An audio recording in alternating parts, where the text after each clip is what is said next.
जय हिंद साथियों, स्वागत है आपका self study classes with Sumit Jain YouTube channel और दोस्तों ऐप में। दोस्तों बहुत सारे स्टूडेंट को ऐप डाउनलोड नहीं करते बन रहा है या फिर कर भी लिया है तो कोर्स भी नहीं देख पा रहे हैं।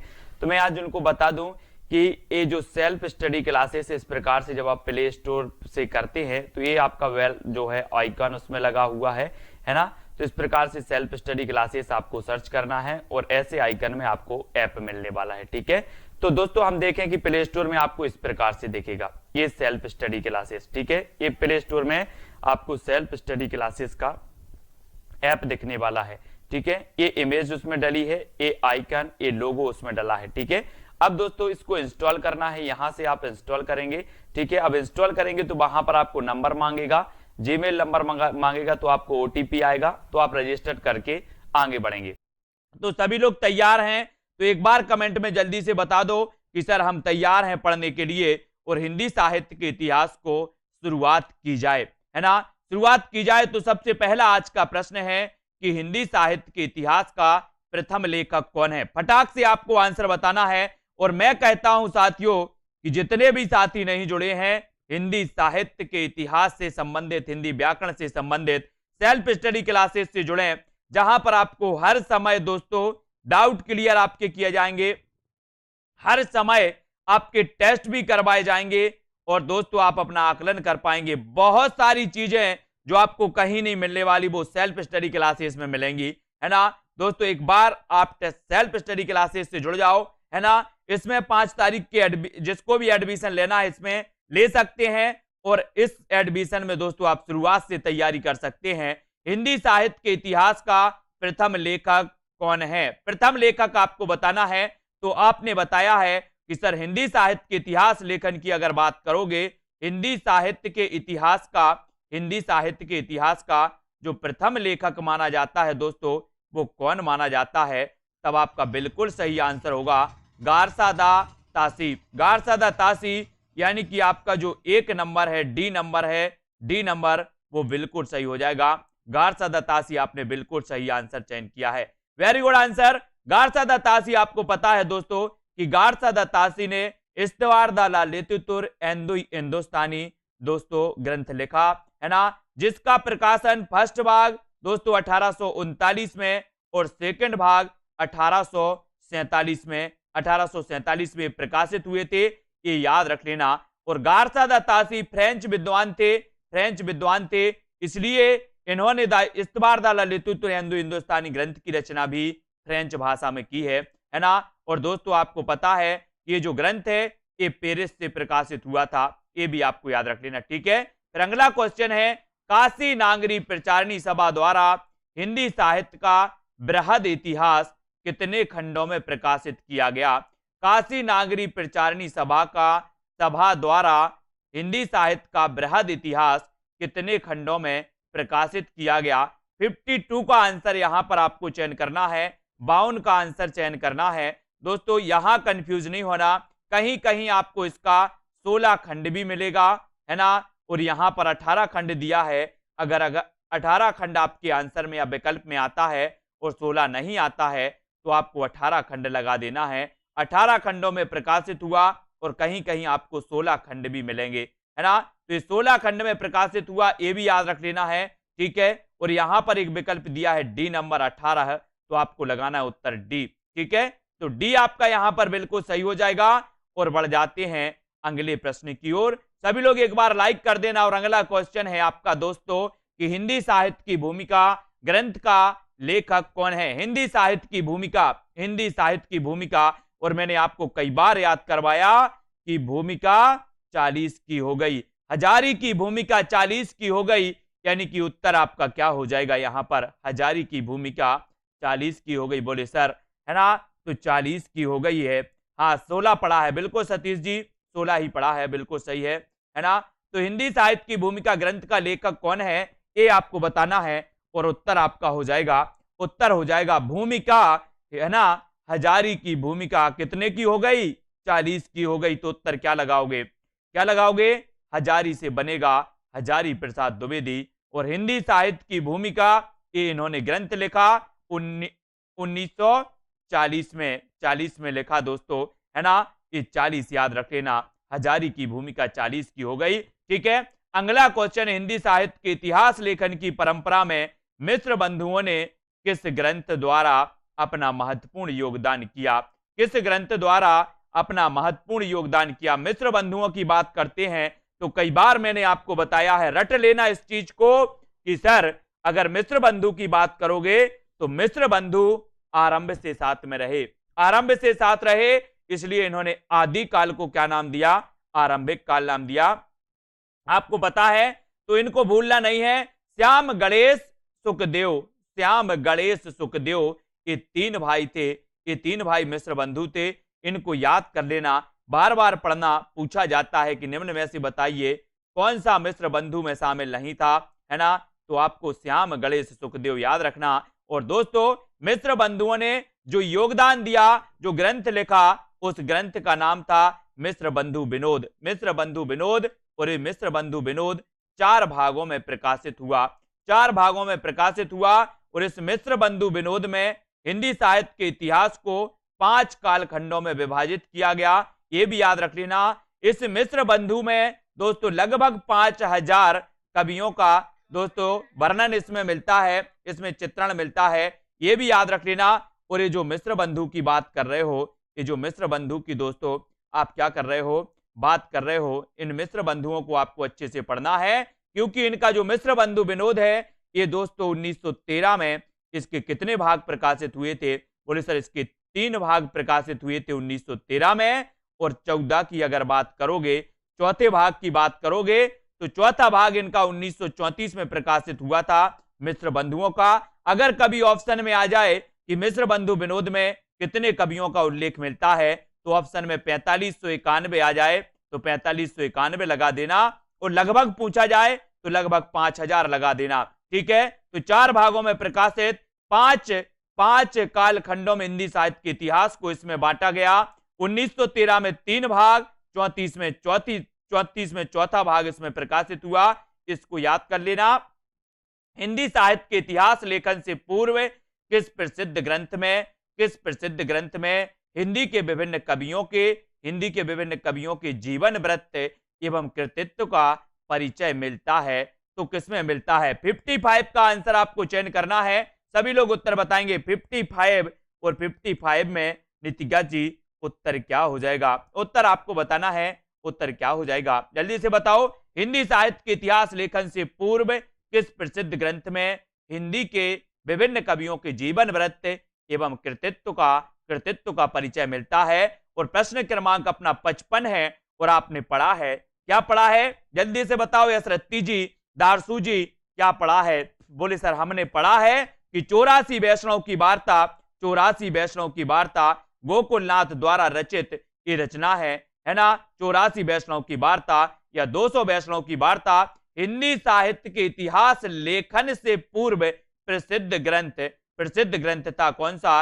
84 वैष्णव की वार्ता। इसमें दोस्तों इसमें क्या है? कवियों के जीवन वृत्त मिलते हैं, कृतित्व मिलते हैं, है ना? और इन्हें ही हम क्या मानते हैं? इन्हें ही दोस्तों हम मानते हैं, क्या मान लेते हैं? हिंदी साहित्य के इतिहास लेखन के स्रोत की जब बात आती है तो इतिहास लेखन के स्रोत में दोस्तों भक्तमाल, 252 वैष्णव की वार्ता, 84 वैष्णव की वार्ता, इनको शामिल किया जाता है, क्योंकि जब हिंदी साहित्य का इतिहास लिखा गया तो इन्हीं के आधार पर लिखा गया, है ना? तो आपका उत्तर क्या हो जाएगा? विकल्प नंबर सी नंबर आपका बिल्कुल सही हो जाएगा। फिर यहां पर आते हैं, आचार्य रामचंद्र शुक्ल का इतिहास ग्रंथ हिंदी साहित्य का इतिहास स्वतंत्र पुस्तक से पूर्व किस रूप में प्रकाशित हुआ था? किस रूप में प्रकाशित हुआ था? 56 का आंसर आपको चयन करना है। उत्तर क्या हो जाएगा? सभी लोग आंसर लिखेंगे, सभी लोग को आंसर कमेंट में लिखना है। और जिन भी साथियों को न्यू बैच में जुड़ना है वो आज ही जुड़ सकते हैं, कल भी जुड़ सकते हैं, है ना? और अपना अध्ययन बिल्कुल शुरुआत से कर सकते हैं, है ना? शुरुआत से जब आप पढ़ेंगे तो मजा आएगा, टेस्ट भी होगा आपका, है ना? डाउट भी पूरे क्लियर होंगे और मजा आने लगेगा, है ना? दोस्तों आज ही जुड़े सेल्फ स्टडी क्लासेस से। Self study Rekha ji very good. आचार्य रामचंद्र शुक्ल का इतिहास ग्रंथ हिंदी साहित्य का इतिहास स्वतंत्र पुस्तक से पूर्व किस रूप में प्रकाशित हुआ था? ये रहा आपका क्वेश्चन आपकी स्क्रीन पर। और 56 का आपने जो चयन किया है वो चयन किया है हिंदी शब्द सागर की भूमिका हिंदी शब्द सागर की भूमिका के रूप में। ये दोस्तों हिंदी साहित्य का विकास शीर्षक से प्रकाशित हुआ था। हिंदी साहित्य के विकास शीर्षक से प्रकाशित हुआ था हिंदी साहित्य की भूमिका में, हिंदी शब्द सागर की भूमिका में, है ना। तब आपका उत्तर ए नंबर बिल्कुल सही हो जाएगा और किसी का भी गलत नहीं होना चाहिए। The modern vernacular literature of Hindustan का लेखक कौन है? बहुत बढ़िया प्रश्न है दोस्तों। एशियाटिक सोसाइटी ऑफ बंगाल के दोस्तों अंक में ये प्रकाशित हुआ था, है ना। और आपको पता है कि ये जो प्रकाशित हुआ था ये हुआ था 1888 में। 1888 में ये प्रकाशित हुआ। और दोस्तों ये स्वतंत्र पुस्तक के रूप में जो प्रकाशित हुआ था ये 1889 में प्रकाशित हुआ था, है ना। लेकिन 1888 में the modern vernacular literature of Hindustan ये प्रकाशित हुआ। और इसके लेखक कौन माने जाते हैं? तो आपको बताना है George Grierson, Garcin de Tassy, रेने बेलक या फिर गिलक्राइस्ट। बोले सर गार्सा द तासी का इस्तवार दाला लेतु तुरेंदु हिंदुस्तानी हमने पढ़ा है बहुत अच्छे से, बिल्कुल सही है। और बोले सर जॉर्ज ग्रियर्सन की अगर बात करोगे तो जॉर्ज ग्रियर्सन साहब का है the modern vernacular literature of Hindustan, है ना। सबसे पहले काल विभाजन का प्रयास इसी ग्रंथ में किया गया दोस्तों, है ना। इसलिए इस ग्रंथ को नींव का पत्थर भी कहा जाता है।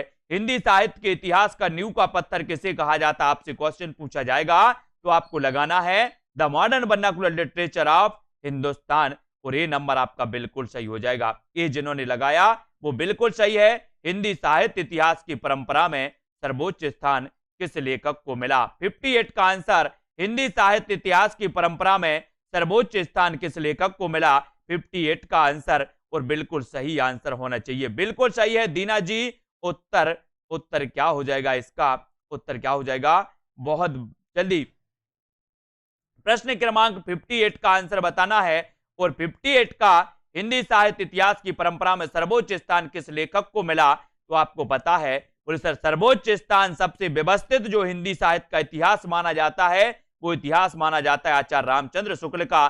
सबसे पहले 1929 में दोस्तों ये रामचंद्र शुक्ल का हिंदी शब्द सागर की भूमिका में हिंदी साहित्य के विकास शीर्षक से प्रकाशित हुआ था। लेकिन एक पुस्तक के रूप में एक व्यवस्थित दोस्तों संशोधित करके इसका जो संशोधित रूप प्रकाशित हुआ था हिंदी साहित्य के इतिहास के नाम से 1940 में हुआ था। और 40 की जब बात आते हैं तो 40 में हजारी प्रसाद द्विवेदी का हिंदी साहित्य की भूमिका, है ना। हिंदी साहित्य की भूमिका दोस्तों अपन ने पढ़ा था कि हजारी की भूमिका 40 की हो गई, है ना। तो ये भूमिका 40 में और 1940 में हिंदी साहित्य का इतिहास संशोधित होकर रामचंद्र शुक्ल का प्रकाशित हुआ था। 1952 की बात करें तो हिंदी साहित्य का उद्भव एवं विकास, हिंदी साहित्य का आदिकाल, ये दो ग्रंथ प्रकाशित हुए थे हजारी प्रसाद द्विवेदी के 52 में, ठीक है। और यहां पर आपका सही उत्तर हो जाएगा रामचंद्र शुक्ल यानी कि सी नंबर आपका बिल्कुल सही है। गार्सा द तासी ने इस्तवार दाला लेतु तुरेंदु हिंदुस्तानी ग्रंथ की रचना किस भाषा में की है? किस भाषा में की है ये आपको बताना है। प्रश्न क्रमांक 59 आपका सही उत्तर क्या हो जाएगा? गार्सा द तासी ने इस्तवार दाला लेतु तुरेंदु हिंदुस्तानी ग्रंथ की रचना किस भाषा में की? किस भाषा में की है दीपिका जी? 59 का आंसर आप लोग बताएंगे। रिया नायक जी आवाज नहीं आ रही क्या आपको? गार्सा द तासी ने इस्तवार दाला लेतु तुरेंदु हिंदुस्तानी ग्रंथ की रचना किस भाषा में की है? और 59 का आंसर बोले सर ये इस्तवार दाला लेतु तुरेंदु हिंदुस्तानी ये जो ग्रंथ है ये गार्सा द तासी का है, गार्सा द तासी का है। और ये बात करें किसकी तो ये फ्रेंच भाषा फ्रांसीसी भाषा में प्रकाशित हुआ, यानी कि आ नंबर आपका यहाँ पर बिल्कुल सही हो जाएगा। ए नंबर आपका बिल्कुल सही हो जाएगा। और अगला क्वेश्चन है हिंदी साहित्य नामक इतिहास ग्रंथ का संपादन किसने किया? हिंदी साहित्य नामक इतिहास ग्रंथ का संपादन किसने किया? प्रश्न क्रमांक 60 का उत्तर बताना है। हिंदी साहित्य नामक इतिहास ग्रंथ का संपादन बताना है। तो संपादन करने वाले जो थे वो कौन थे? बाल सुधा जी। बोले सर है ना किसी पर मत लो, ये तो डॉक्टर धीरेन्द्र वर्मा थे। कौन थे? डॉक्टर धीरेन्द्र वर्मा। हिंदी साहित्य नामक इतिहास ग्रंथ का संपादन करने वाले जो थे वो थे धीरेन्द्र वर्मा। यानी कि आपका 60 का जो आंसर हो जाएगा वो हो जाएगा विकल्प नंबर बी, विकल्प number M R Sharma ji, very good. वी नंबर किस आलोचक ने आदिकाल को बीज बपन काल कहा। सरल आंसर, किसी का गलत नहीं होना चाहिए। कई बार एग्जाम में पूछा गया है, लेकिन इस सरल वे में पूछा जाता है। आप लोग को कठिन वे में नहीं लेना है, इस सरल वे में पूछा जाता है और पूछ लिया जाता है बीज बपन काल। और मैंने कहा कि बीज की बात आई है तो बीज बोए हैं अहिंसा के किसने? अहिंसा के अपन पढ़ते ना कि अहिंसा के बीज बोए महावीर भगवान ने, तो बीज बपन काल भी कौन कहेगा? कौन कहेगा? महावीर प्रसाद द्विवेदी कहेंगे कि श्याम सुंदर दास कहेंगे? बोले सर छोड़ो यार, महावीर प्रसाद द्विवेदी ही कहेंगे, है ना। मैंने कहा ठीक है, फिर आपका उत्तर सही हो जाता है विकल्प नंबर बी, बीज बपन काल महावीर प्रसाद द्विवेदी। बीज बपन काल महावीर प्रसाद द्विवेदी, बी नंबर आपका बिल्कुल सही हो जाएगा। अगला क्वेश्चन है, सरहपाद को हिंदी का प्रथम कवि किसने माना है? सरहपाद को हिंदी का प्रथम कवि किसने माना? मिश्र बंधु ने, है ना, चंद्रधर शर्मा गुलेरी ने, राहुल शर्मा ने, या फिर राहुल सांकृत्यायन और हजारी प्रसाद द्विवेदी ने। सरहपाद को हिंदी का प्रथम कवि किसने माना? यहां से दोस्तों अपना बिल्कुल शुरुआत हो रही है और एक भी क्लास मिस नहीं होनी चाहिए। जितने भी पेड मेंबर हैं उनकी क्लास तो मिस नहीं होनी चाहिए, है ना। याद रख लेना, सरहपाद को हिंदी का प्रथम कवि किसने माना है? और 62 का आंसर हो जाएगा। बोले सर राहुल सांकृत्यायन की बात करो, राहुल सर, क्या बोल देंगे? राहुल सर, है ना। तो सी नंबर आपका बिल्कुल सही हो जाएगा। सी जो आपने चयन किया है वो बिल्कुल सही है। आचार्य रामचंद्र शुक्ल ने हिंदी साहित्य के प्रारंभिक काल को किस नाम से अभिहित किया? बिल्कुल सरल आंसर दोस्तों, टूट पड़ो इन प्रश्नों को। बोले सर इतने सरल आंसर, इतने सरल प्रश्न पूछोगे? मैंने कहा हाँ, है ना। तो बिल्कुल पूछते जाओ, हम भी उत्तर बताने के लिए तैयार हैं, है ना। और आचार्य रामचंद्र शुक्ल ने हिंदी साहित्य के प्रारंभिक काल को किस नाम से अभिहित किया? ये भी आपको बताना है। उत्तर क्या हो जाएगा? क्या हो जाएगा? चंचल सिंह जी, रेखा सरोज जी। बोले सर 63 की बात करोगे तो यहां पर आदिकाल काट दो। मैंने कहा काट दिया। चारण काल भी काट दो, काट दिया। सिद्ध सामंत भी काट दो, काट दिया। उत्तर कहां चला जाता है? विकल्प नंबर बी की ओर। बी की ओर आपका उत्तर चला जाता है वीर गाथा काल, और वी नंबर आपका बिल्कुल सही हो जाएगा, है ना।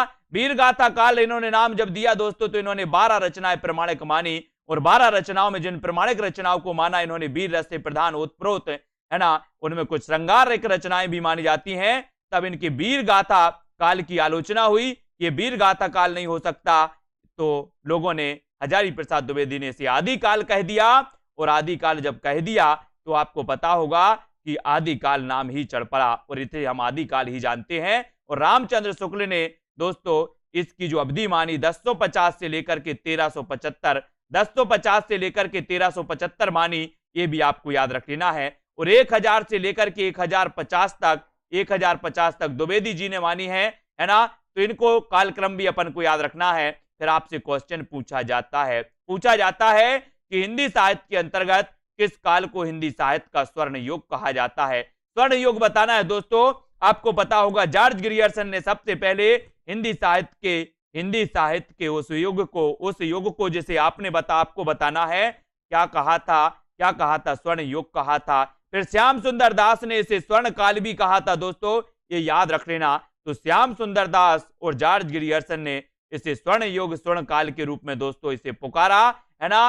और याद रख लेना, बोले सर भक्ति काल की बात करो तो हिंदी साहित्य का ये स्वर्ण युग था। क्या था? स्वर्ण युग था। और अगर कभी आपसे पूछा जाए कि खड़ी बोली का स्वर्ण युग कौन सा युग था, खड़ी बोली का स्वर्ण युग कौन सा युग था, तो आपको लगाना है छायावाद खड़ी बोली का स्वर्ण युग था। और दोस्तों ये हिंदी साहित्य का स्वर्ण युग भक्ति काल था, यानी कि आ नंबर आपका यहां पर बिल्कुल सही हो जाएगा। ए नंबर सभी लोग लाइक कर देना और इस सीरीज को कोई भी मिस नहीं करना। और दोस्तों जितने भी पेड मेंबर हैं वो मिस तो कभी नहीं करना। और जिनको फर्स्ट बैच में, सेकंड बैच में स्टार्ट से पढ़ना है, शुरुआत से पढ़ना है, व्यवस्थित पढ़ना है, वो आज ही self study classes app download कर लें। और आदिकालीन कृति ढोला मारूरा दूहा की गणना किस साहित्य के अंतर्गत की जाती है? प्रश्न क्रमांक 65 है और 65 को आपको चयन करना है। उत्तर क्या हो जाएगा? ढोला मारूरा दूहा। इसमें बहुत सारे लोगों को कंफ्यूज है और मैंने कई बार आपको बताया, इसलिए कंफ्यूजन दूर कर लेना है, अब नहीं भूलना है। एक बार और बता दे रहा हूं मैं कि ढोला मारूरा दूहा, एक तो आपसे पूछा जाता है कल्लोल, एक पूछा जाता है कल्लोल, एक पूछा जाता है कुशल लाभ, है ना। तो याद रख लेना कि ढोला मारूरा दूहा ये दोस्तों सबसे पहले कल्लोल कवि ने, मूल रचना कल्लोल कवि की है और इसमें संशोधन किया था कौशल ने, है ना। तो ये कल्लोल कवि भी आती है और कौशल का नाम भी इसमें रचनाकार के रूप में आता है ना। तो कल्लोल कवि पूछा जाए तो कल्लोल लगा देना और कौशल पूछा जाए तो कौशल लगा देना, है ना। और दोनों एक साथ कभी नहीं पूछा जाएगा, इसलिए याद रखना। अगला क्वेश्चन है ढोला मारूरा दूहा, ढोला मारूरा दूहा ये लौकिक साहित्य के अंतर्गत, लौकिक साहित्य के अंतर्गत रखा जाता है इसे, और डी नंबर आपका लौकिक साहित्य के अंतर्गत, डी नंबर बिल्कुल सही हो जाएगा। अगला क्वेश्चन, अगला कुरैशी जी आदिकाल के अंतर्गत सरहपा, लुईपा, सबरपा आदि कवि किस साहित्य से संबंध है ना। सरहपा, लुईपा, सबरपा आदि, तो इतना तो अपन ने पढ़ा है। बोले सर सरहपा की बात करो, लुईपा की बात करो, सबरपा की बात करो, है ना। सरहपा की रचना दोहा कोश, सबरपा की रचना चर्यापद, है ना, अपन ने पढ़ी ना। तो दोहा कोश की रचनाकार सरहपा, सबरपा, चर्यापद इनकी है। और दोस्तों आदिकाल के अंतर्गत सरहपा, लुईपा आदि कवि किस साहित्य के अंतर्गत आते हैं, तो बोले सर सिद्ध साहित्य के अंतर्गत आते हैं। और दूसरा क्वेश्चन आपसे पूछा जाता है कि सिद्धों की संख्या कितनी थी, तो आपको बताना 84। कितनी थी? 84 थी। इनमें प्रथम सिद्ध कौन माने जाते हैं? प्रथम सिद्ध माने जाते हैं सरहपा, और सिद्धों में सर्वोच्च स्थान है तो किसका है? लुईपा का। सर्वोच्च स्थान लुईपा का माना जाता है। प्रथम सिद्ध माने जाते हैं सरहपा, सिद्धों की संख्या है 84, ये भी याद रख लेना दोस्तों। और अगला क्वेश्चन है आचार्य रामचंद्र शुक्ल के अनुसार हिंदी का प्रथम महाकाव्य कौन सा है? 67 का आंसर आपको बताना है। हिंदी का प्रथम महाकाव्य शुक्ल के अनुसार चयन करना है। पृथ्वीराज रासो, बीसल देव रासो, संदेश रासो या फिर खुमान रासो, और उत्तर क्या हो जाएगा? और आपको पता है कि रामचंद्र शुक्ल ने पृथ्वीराज रासो को सर्वथा अप्रमाणिक माना है, लेकिन इन्होंने दोस्तों पृथ्वीराज रासो को महाकाव्य माना है। क्या माना है? महाकाव्य माना है। तो रामचंद्र शुक्ल के अनुसार हिंदी का प्रथम महाकाव्य कौन सा है, तो उत्तर लगा देना पृथ्वीराज रासो, है ना। पृथ्वीराज रासो लगा देना है। चंद्र बरदाई और हिंदी का प्रथम महाकाव्य माना, लेकिन रामचंद्र शुक्ल वही रामचंद्र शुक्ल हैं जिन्होंने दोस्तों जिन्होंने इस पृथ्वीराज रासो को, है ना, सर्वथा अप्रमाणिक माना। तो ये भी आपको याद रख लेना, रामचंद्र शुक्ल जी, है ना। अगला क्वेश्चन आपकी स्क्रीन पर, आदिकाल की रूढ़ियों, आदिकाल की रूढ़ियों, परंपराओं और प्रवृत्तियों को समझने में किस पुस्तक से सहायता मिलती है? कई बार मैंने आपको बताया है, इसको अब भूलना नहीं है। और किसी भी बंदे का, बंदी का क्या नहीं होना चाहिए? गलत नहीं होना चाहिए क्वेश्चन। आदिकाल की रूढ़ियों, परंपराओं और प्रवृत्तियों को समझने में किस पुस्तक से सहायता मिलती है? और 68 का आंसर आपको चयन करना है। और कई बार बताया, बोले सर कई बार बताया, कई बार बताया, कई बार बताया, लेकिन भूल गए। अब नहीं भूलना, अब नहीं भूलना। बताओ जल्दी से कौन कौन गलत बता रहा है, वो मैं कमेंट में देख रहा हूं आज, और कौन कौन सही बता रहा है वो भी कमेंट में देख रहा हूं। प्रश्न क्रमांक 68 और 68 में कुछ लोग चयन कर रहे ए, कुछ लोग चयन कर रहे बी, है ना, और अधिकांश लोग चयन कर रहे हैं बी, है ना। बी और A B B A B और बी ए, है ना। ए को काट दो, सी को काट दो, डी को भी काट दो, है ना। आदिकाल की रूढ़ियों, रूढ़ियों, रूढ़ियों, परंपराओं और प्रवृत्तियों को, परंपराओं और प्रवृत्तियों को समझने में किस पुस्तक से सहायता मिलती है? किस पुस्तक से सहायता मिलती है? तो वो मिलती है प्राकृत पेंगलम। ये रूढ़ियों की बात हुई है तो यहां पर आ जाओ। अपन दोस्तों देखते हैं, बोले सर संस्कृत, संस्कृत, पाली, पाली और प्राकृत, प्राकृत, है ना। इसको याद रख लेना। तो प्राकृत जब भाषा प्रचलित में थी तो रूढ़ियां बहुत थी। प्राकृत जब प्रचलित में थी तो रूढ़ियां बहुत थी, वो तो अब खड़ी बोली मानक भाषा बनकर आ गई, है ना। तो दोस्तों क्या हो गया? खड़ी भाला, खड़ी बोली मानक बन के आ गई तो रूढ़ियां खत्म होने लगी। लेकिन बोले सर जब प्राकृत थी तो रूढ़ियां बहुत थी। तो रूढ़ियों, परंपराओं और प्रवृत्तियों को समझने में किस पुस्तक से सहायता मिलती? बोले सर प्राकृत, प्राकृत से प्राकृत पेंगलम। ऐसे हमें थोड़ी सी याददाश्त बना लेना, स्मृति में ले लेना है, ठीक है। अगला क्वेश्चन, लक्ष्मीधर की एक कृति मानी जाती है, पृथ्वीराज रासो का रचयिता किसे माना जाता है? सरल क्वेश्चन, बिल्कुल सरल क्वेश्चन है ना। पृथ्वीराज रासो का रचयिता किसे माना जाता है? नरपति नाल। बोले सर कट कर दो, जग ने कट कर दो, चंद्रबरदाई रहने दो, गोरखनाथ रहने दो, है ना। तो आपको पता है पृथ्वीराज रासो हिंदी का प्रथम महाकाव्य, है ना। इसे आदिकाल में छायावाद में छंदों का अजायब घर, आदिकाल में से छंदों का अजायब घर भी कहा जाता है ना।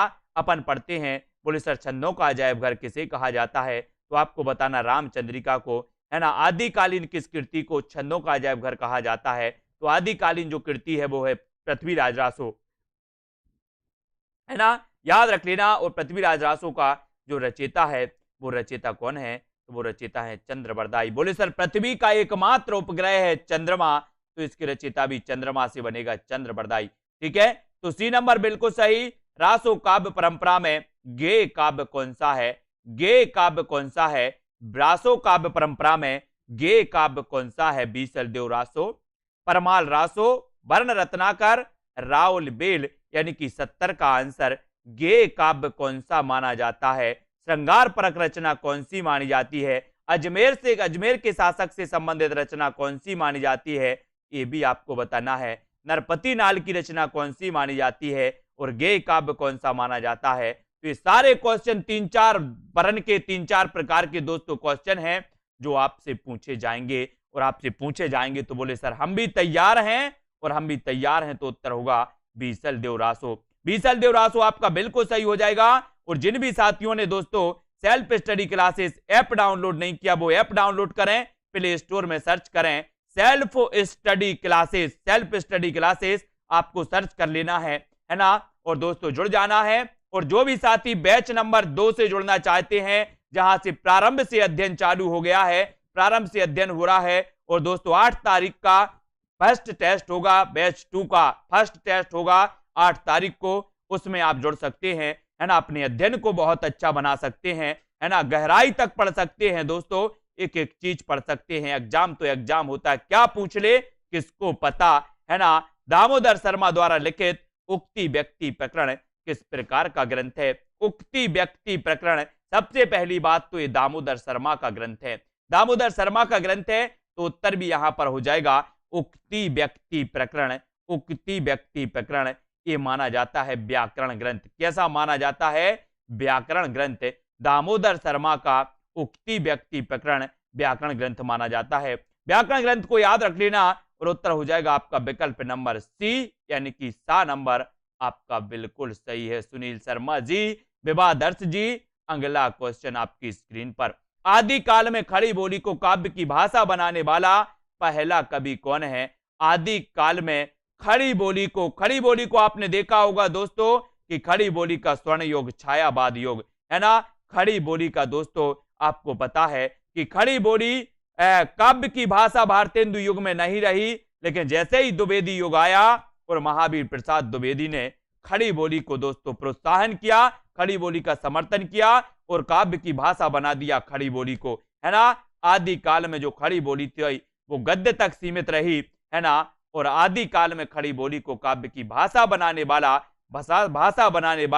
पहला कवि कौन है, तो पहला कवि 72 का आंसर हो जाएगा अमीर खुसरो। अमीर खुसरो याद रहो, बी नंबर आपका बिल्कुल सही होगा, अमीर खुसरो, है ना। अगला क्वेश्चन, आदिकालीन शिलांकित कृति का नाम क्या है जिसे गद्य पद्य मिश्रित चंपू काव्य की प्राचीनतम हिंदी कृति माना जाता है। आपको पता है शिलांकित कृति यानी कि शिला में अंकित कृति, है ना दोस्तों। चंपू काव्य यानी कि गद्य और पद्य का मिश्रण काव्य चंपू काव्य, है ना।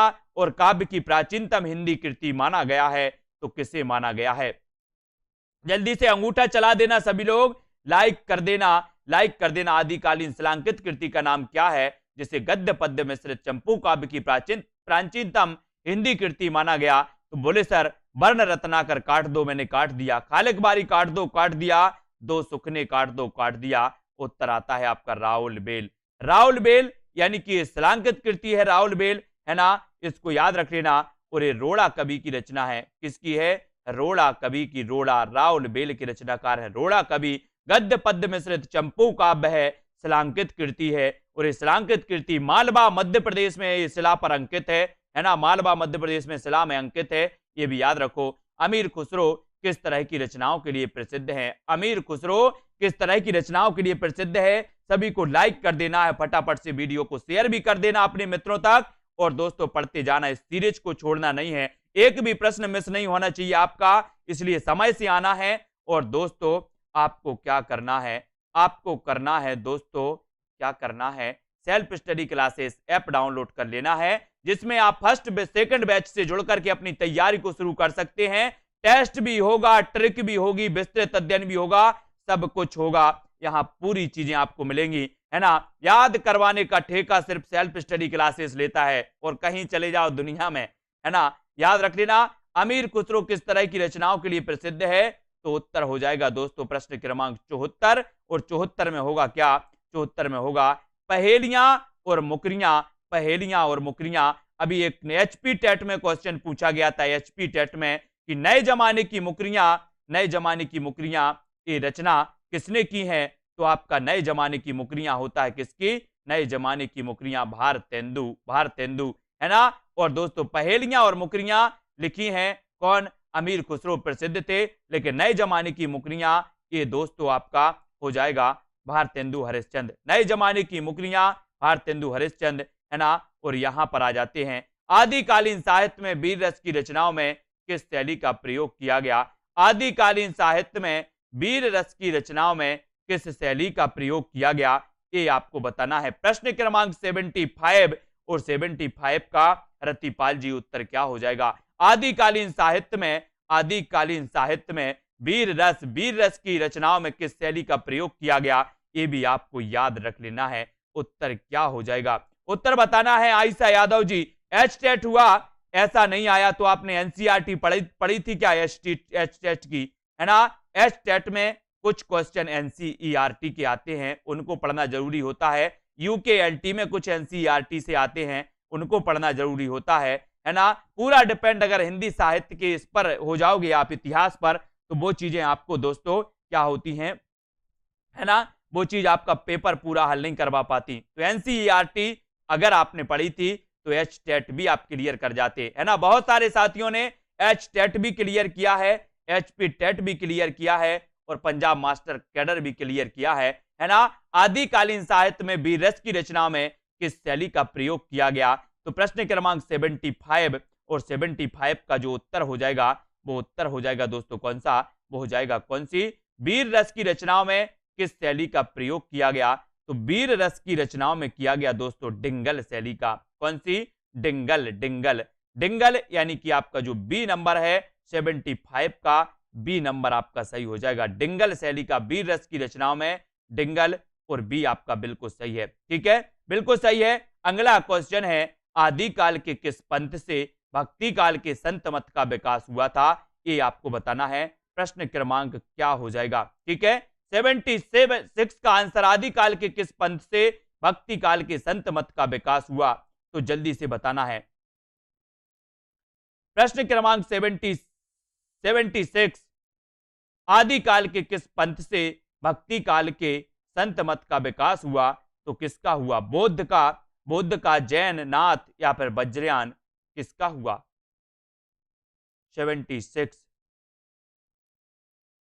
आदिकाल के किस पंथ से भक्ति काल के संत मत का विकास हुआ, तो संत मत का जो विकास हुआ दोस्तों वो हुआ है, आपको पता होगा किस मत से हुआ, नाथ, नाथ यानी कि आपका जो सी नंबर है नाथ मत, वो बिल्कुल सही हो जाएगा, नाथ पंथ आपका बिल्कुल सही हो जाएगा, है ना।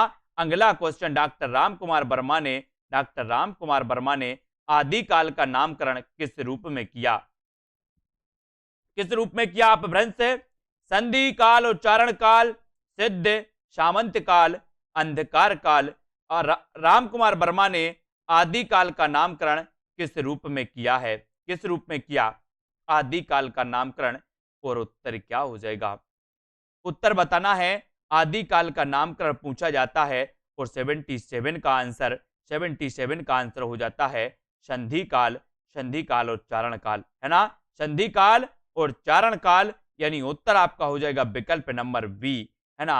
डॉक्टर रामकुमार वर्मा ने आदिकाल का नामकरण किस रूप में किया, तो वो रूप था संधि काल, संधि काल और चारण काल, है ना। 750 से लेकर के दोस्तों 1000 तक इन्होंने संधि काल माना था, है ना, ये भी आपको याद रख लेना है। सिद्ध जैन साहित्य को संधि काल में इन्होंने रखा था, सिद्ध जैन साहित्य को संधि काल के अंतर्गत रखा था इन्होंने, है ना। और नाथ संप्रदाय के प्रवर्तक कौन माने जाते हैं? नाथ संप्रदाय के 78 का आंसर बताना है दोस्तों। यहां पर 4 विकल्प हैं, नाथ संप्रदाय के प्रवर्तक आपको बताना है। उत्तर क्या हो जाएगा? गोरखनाथ, गोपीचंद चौरंगीनाथ या फिर चुड़करनाथ कौन माना जाता है? उत्तर क्या हो जाएगा, है ना। नाथ संप्रदाय के प्रवर्तक कौन थे? नाथ संप्रदाय के प्रवर्तक कौन थे? और 78 का आंसर बिल्कुल सही आंसर हो जाएगा आपका कौन सा? गोरखनाथ। कौन सा हो जाएगा? गोरखनाथ। ए नंबर आपका बिल्कुल सही हो जाएगा। ठीक है, ये आपने चयन कर लिया और ये आपका बिल्कुल सही है। ठीक है, नाथ संप्रदाय के प्रवर्तक थे कौन? गोरखनाथ। ठीक है, अगला क्वेश्चन, कीर्ति लता और कीर्ति पताका किस कवि की रचनाएं हैं? किस कवि की रचनाएं हैं ये बताना है। विद्यापति, रामानंद, नरपति नाल या फिर अमीर खुसरो, किस कवि की रचनाएं हैं ये आपको चयन करना है। वीडियो को लाइक करना है, शेयर भी करना है ना। कीर्ति लता और कीर्ति पताका ये अबहट्ट की रचनाएं हैं, विद्यापति की अबहट्ट की रचनाएं हैं, है ना। और दोस्तों अबहट्ट में कीर्ति लता की रचना अबहट्ट में, है ना। कीर्ति पता की रचना अबहट्ट में। और दोस्तों पदावली की बस की थी किसमें? मैथिली में, है ना। तो कीर्ति लता और कीर्ति पताका ये विद्यापति की हैं, ये भी याद रख लेना। कीर्ति लता को इन्होंने कहानी कहा है, कहानी, है ना, कहानी, ये भी याद रखना, है ना। अब बताना है 10वीं से 14वीं शताब्दी का काल जिसे हिंदी साहित्य का आदि काल कहते हैं, भाषा की दृष्टि से अपभ्रंश का ही बढ़ाव है। यह कथन किस लेखक का है? यह कथन किस लेखक का है? 80 का आंसर आपको चयन करना है। 10वीं से 14वीं शताब्दी का काल जिसे हिंदी का आदि काल कहते हैं, भाषा की दृष्टि से अपभ्रंश का ही बढ़ाव है। यह कथन किस लेखक का है?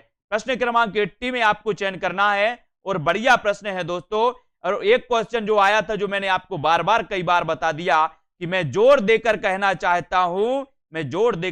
चाहता हूं कि अगर मुस्लिम आक्रमण भी ना हुआ होता तब भी हिंदी साहित्य का इतिहास जैसा आज है वैसा ही होता। ये क्वेश्चन पूछा गया था दोस्तों एचटेट में। इस क्वेश्चन को रट लेना क्योंकि ये बहुत ही महत्वपूर्ण है और ये हजारी प्रसाद द्विवेदी का कथन है। और हजारी प्रसाद द्विवेदी ने ही कहा था कि मैं जोर देकर कहना चाहता हूं कि अगर मुस्लिम आक्रमण ना हुआ होता तो हिंदी साहित्य का इतिहास वैसा ही रहता जैसा कि आज है। और उत्तर यहां पर 80 का बी नंबर हजारी प्रसाद द्विवेदी बिल्कुल सही हो जाएगा। ठीक है, अगला क्वेश्चन है आदिकाल को चारण काल की संज्ञा देने वाले विद्वान कौन है?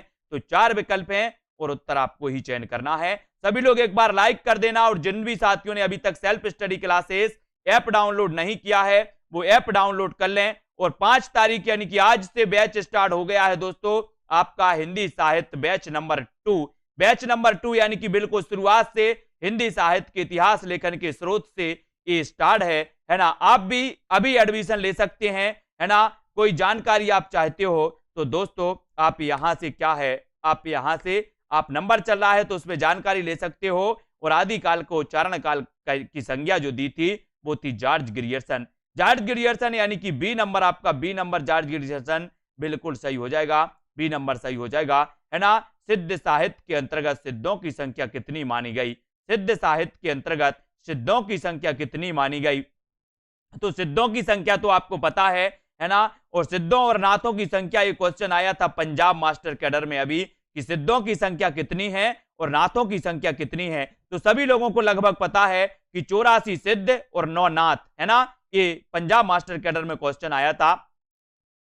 और हिंदी साहित्य के अंतर्गत सिद्धों की संख्या कितनी मानी गई? तो उत्तर आपका हो जाएगा सिद्धों की पूछी तो 84 लगा दो, सिद्धों की पूछी तो 84 लगा दो, नाथों का पूछे तो 9 लगा देना, है ना। उत्तर सही हो जाएगा। और सी नंबर जैन साहित्य की रास परंपरा के प्रथम ग्रंथ भरतेश्वर बाहुबली रास का रचना काल क्या है? आपको पता है दोस्तों, रचनाकार बताना है, रचनाकार कौन है इस भरतेश्वर बाहुबली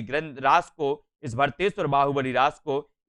इसको दोस्तों गणपति चंद्रगुप्त ने हिंदी की प्रथम रचना मानी है। किसे? भरतेश्वर बाहुबली रास को। इसके रचनाकार आपसे पूछा है तो आपको भी उत्तर लगा देना है कि भरतेश्वर बाहुबली रास के जो रचनाकार हैं वो है शालिभद्र सूरी। कौन माने जाते हैं? शालिभद्र सूरी। और आ नंबर आपका बिल्कुल सही हो जाता है, ये आपका सही हो जाता है ना। भरतेश्वर बाहुबली रास ये शालिभद्र सूरी की रचना है। गणपति चंद्रगुप्त ने इस रचना को प्रथम प्रथम दोस्तों हिंदी की प्रथम रचना माना, ये भी आपको याद रखना। और भरतेश्वर बाहुबली, जो बाहुबली होगा ना, बाहुबली बोले सर, बाहुबली शक्तिशाली, शक्तिशाली तो शालिभद्र सूरी, बाहुबली शक्तिशाली, है ना। तो शालिभद्र सूरी की रचना हो जाएगी, यहां पर शाली आएगा, शाली बोले शक्तिशाली तो शालिभद्र सूरी, है ना। तो याद रखो ये नंबर आपका बिल्कुल सही। शिवसेन सेंगर ने किस कवि को हिंदी का प्रथम कवि माना? बहुत बढ़िया क्वेश्चन। 84 का उत्तर हिंदी साहित्य का, हिंदी में हिंदी साहित्य का इतिहास लिखने वाले शिवसेन सेंगर, शिवसेन सेंगर। दोस्तों ऐसे कवि जिन्होंने शिवसेन सेंगर, शिवसेन सरोज की रचना की थी, शिवसेन सरोज की रचना की थी और हिंदी में हिंदी साहित्य का ये प्रथम ग्रंथ माना जाता है। ये क्वेश्चन भी आया था, अभी पंजाब में आया था कि हिंदी में हिंदी साहित्य का, हिंदी में हिंदी साहित्य का इतिहास सर्वप्रथम किसने लिखा, है ना। तो ये पूछा गया था। और शिवसेन सेंगर ने किस कवि को हिंदी का प्रथम कवि माना? तो वो माना था किसे? पुष्य या पुंड को। पुष्य या पुंड को। बोले सर सेव के ऊपर हमें पुष्प चढ़ाना है, क्या चढ़ाना? पुष्प। तो शिवसेन सेंगर पुष्य को मानेंगे, पुष्य या पुंड को मानेंगे, है ना। याद रखो, याद रखो, बोले सेव जी, है ना। तो बी नंबर जय मयंक जस चंद्रिका की रचनाकार कौन है? जय मयंक जस चंद्रिका की रचनाकार कौन है?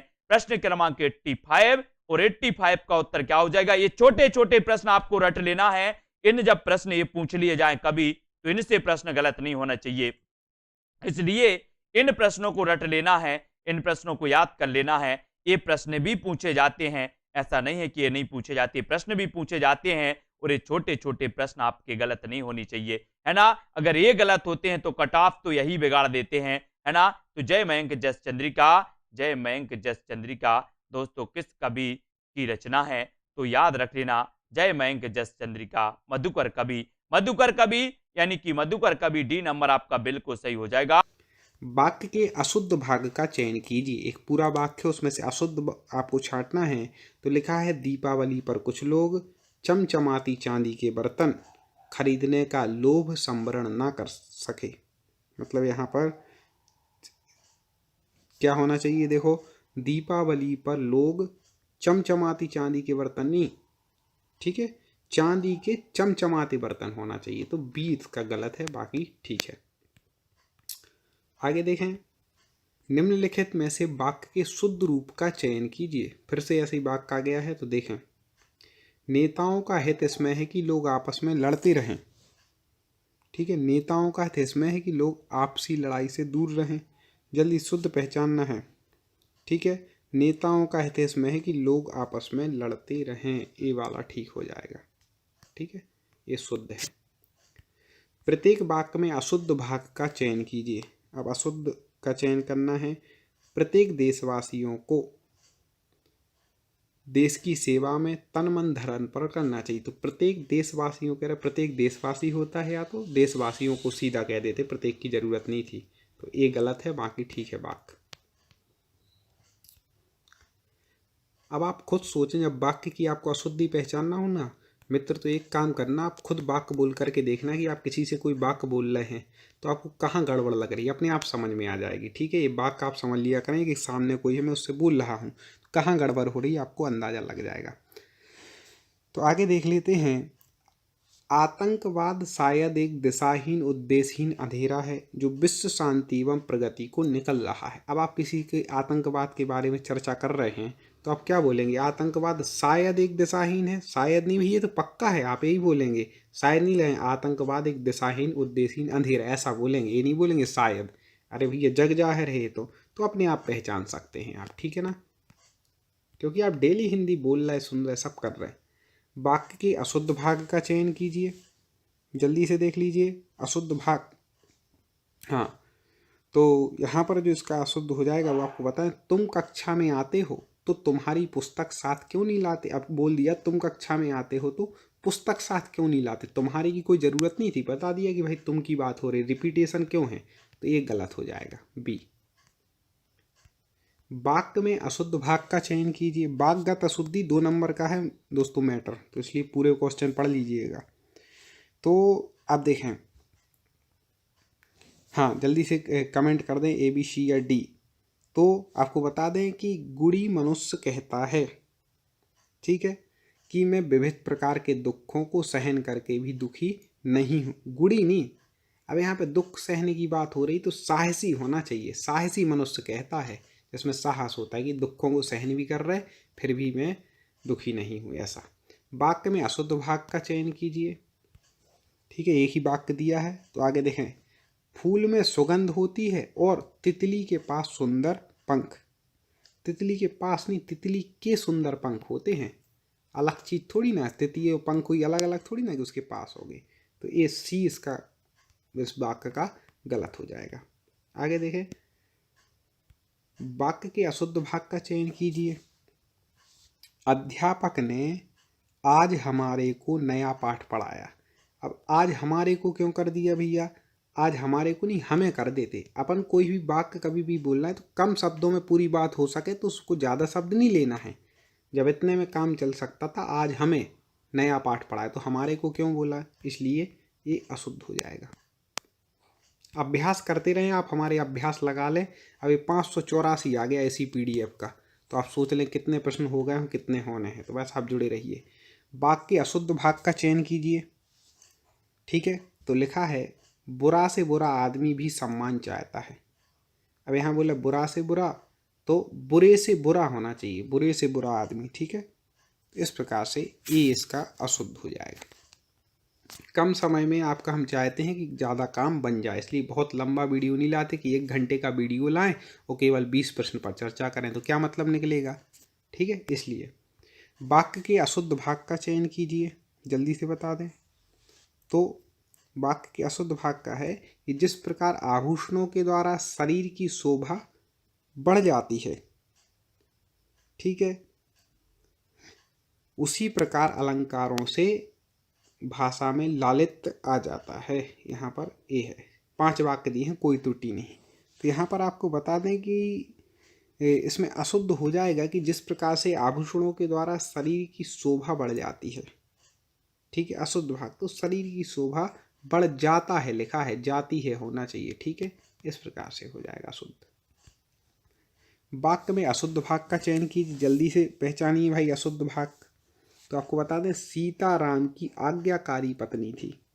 अब आज्ञाकारी भी एक तरफ बोल रहे हैं, सीता स्त्रीलिंग है, एक तरफ बोल रहे हैं आज्ञाकारी, नहीं भी स्त्रीलिंग लगाओ, आज्ञाकारी का आज्ञाकारिणी होना चाहिए। तो 20 में क्या हो जाएगा, गलत हो जाएगा। ऐसे पहचान लिया करें। देखो, या तो लिंग संबंधी अशुद्धि होगी, ठीक है, या वचन संबंधी की एक है वो बहुवचन बता रहा है, बहुत सारे एक वचन बता रहे हैं, या कारक संबंधी अशुद्धि होगी। ये अपन को छांट लेना है पहले भाई। अपन लिंग देख लो, फिर वचन में देख लो, फिर नहीं तो कारक में देख लो, क्रिया में, जहां आपको गड़बड़ लगे तो वाक्य में से छांट लो। वाक्य के अशुद्ध भाग का चयन कीजिए। आगे लिखा है, व्यक्ति के हर प्रकार के कष्टों को वह पल भर में दूर करती है, ठीक है। तो व्यक्ति के हर प्रकार के कष्ट को होना चाहिए, ठीक है। कष्ट अपने आप में क्या है, बहुवचन है, उसको कष्टों लिखने की जरूरत नहीं है, ठीक है। इस प्रकार से निम्नलिखित में से वाक्य के शुद्ध रूप का चयन कीजिए। दोस्तों, अभी तक वीडियो को लाइक ना किया हो तो जरूर करना, और यूट्यूब पर टॉप 50 स्टडी चैनल को सर्च करके क्रम से पूरे वीडियो जरूर देखना। तो यहाँ पर अपन को शुद्ध रूप चयन करना है, तो मैं गाने का अभ्यास करता हूँ, ये इसका शुद्ध रूप हो जाएगा। निम्नलिखित में से वाक्य के शुद्ध रूप का चयन कीजिए। तो पहले ही लिखा है कि वन में प्रातः काल का दृश्य बहुत ही सुहावना होता है, बिल्कुल ठीक। बाकी सब आगे पीछे लिखे हैं तो गड़बड़ है। अंगूठी का नग होना का अर्थ है, जल्दी से बता दें, मुहावरे से संबंधित प्रश्न है। अंगूठी का नग होना, अंगूठी का नग होना मतलब आप समझ लेंगे, इसका हो जाएगा अंगूठी का नग मतलब बिल्कुल अनुप्रिय जोड़ा होना कहलाता है इसका, ठीक है। समुद्र मंथन करना का अर्थ है, समुद्र मंथन करना मतलब क्या हो जाएगा, कठोर परिश्रम करना। समुद्र का मंथन करना कोई आसान काम थोड़ी ना है, बहुत कठोर परिश्रम है। इस प्रकार से हो जाएगा। विरोध करना के लिए सही मुहावरा है, विरोध करना, क्या हो जाएगा, सिर उठाना, मतलब किसी के खिलाफ सिर उठाना ही विरोध करना है।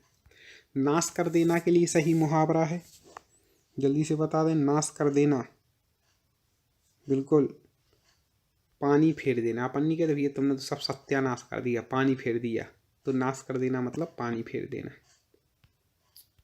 मालूम होता है तुम्हारे यहाँ रहने का संयोग समाप्त हो गया है, रेखांकित वाक्यांश के लिए सही मुहावरा है। जल्दी बता दें इसके लिए क्या सही मुहावरा है। तो अब भैया बोल रहे कि यहाँ रहने का संयोग समाप्त हो गया, मतलब अन्न पानी उठ गया, अन्न जल उठ गया, ऐसा बिल्कुल अपन डेली में बोलते हैं सब। भ्रष्ट नेताओं के कारण कांग्रेस चुनाव हार गई, रेखांकित वाक्यांश के लिए सही मुहावरा है। अब ये कांग्रेस के वाले नहीं है ना, बीजेपी वाले हैं, वो तो क्वेश्चन है वाक्य का ऐसा। तो इसके लिए सही मुहावरा क्या हो जाएगा, जल्दी से बता दीजिए। हाँ, तो लुटिया डूब गई, मतलब कांग्रेस की लुटिया डूब गई। कांग्रेस वाले भी नाराज मत होना, बीजेपी का भी एक आध बार ले आएंगे, फिर एक आध बार आम आदमी का ले आएंगे, सब एक ही थाली के चट्टे बट्टे हैं। अपन को तो पढ़ाई करनी, नौकरी चाहिए। तोते की तरह आंखें फेरने का अर्थ है, तोते की तरह आंखें फेरना मतलब पुराने संबंधों को एकदम भुला देना, ये हो जाएगा। ढपोर शंख का अर्थ है, ढपोर शंख, हाँ बिल्कुल सही, ढपोर शंख मतलब बेवकूफ, बिल्कुल। दिल पक जाना का अर्थ है, मुहावरे लोकोक्ति में से 1-2 प्रश्न आते हैं, परफेक्ट कर लें आज। तो दिल पक जाना का अर्थ हो जाएगा अत्यंत पीड़ा होना, ठीक है। दिल पक गया, अपन नहीं बोलते भैया तो दिल पक गया, ऐसा देख देख के, मतलब बहुत पीड़ा हो रही। कई बार पूछा गया है, आधा तीतर आधा बटेर का अर्थ है, वेरी वेरी IMP, कई बार पूछा गया है। आधा तीतर आधा बटेर, मतलब इसका हो जाएगा दोस्तों, लाइक ज़रूर करना इसको, बस आप लाइक करते हैं तो हमें लगता है कि आप निरंतर पढ़ रहे हैं, कमेंट में उत्तर बताते हैं। तो आधा तीतर आधा बटेर मतलब बेमोल और बेढंगा होना, कि आधा तीतर है आधा बटेर है, ऐसा। पुत्र की हरकतों से तंग आकर पिता ने उसे खाली स्थान, रिक्त स्थानों के लिए उपयुक्त मुहावरे का चयन कीजिए। पुत्र की हरकतों से तंग आ गए पिता, तो क्या करेंगे, पिता ने उसे तिलांजलि दे दी, भैया अब तुम्हें जो करना हो करो, अब तुम्हारा काम। दोस्तों बहुत सारे स्टूडेंट को ऐप डाउनलोड नहीं करते बन रहा है, या फिर कर भी लिया है तो कोर्स भी नहीं देख पा रहे हैं। तो मैं आज उनको बता दूं कि ये जो सेल्फ स्टडी क्लासेस इस प्रकार से जब आप प्ले स्टोर से करते हैं तो ये आपका वेल जो है आइकन उसमें लगा हुआ है ना। तो इस प्रकार से सेल्फ स्टडी क्लासेस आपको सर्च करना है और ऐसे आइकन में आपको ऐप मिलने वाला है, ठीक है। तो दोस्तों हम देखें कि प्ले स्टोर में आपको इस प्रकार से दिखेगा ये सेल्फ स्टडी क्लासेस, ठीक है। ये प्ले स्टोर में आपको सेल्फ स्टडी क्लासेस का ऐप दिखने वाला है, ठीक है। ये इमेज उसमें डली है, ये आइकन, ये लोगो उसमें डला है, ठीक है। अब दोस्तों इसको इंस्टॉल करना है, यहां से आप इंस्टॉल करेंगे, ठीक है। अब इंस्टॉल करेंगे तो वहां पर आपको नंबर मांगेगा, जीमेल नंबर मांगेगा, तो आपको OTP आएगा, तो आप रजिस्टर करके आगे बढ़ेंगे।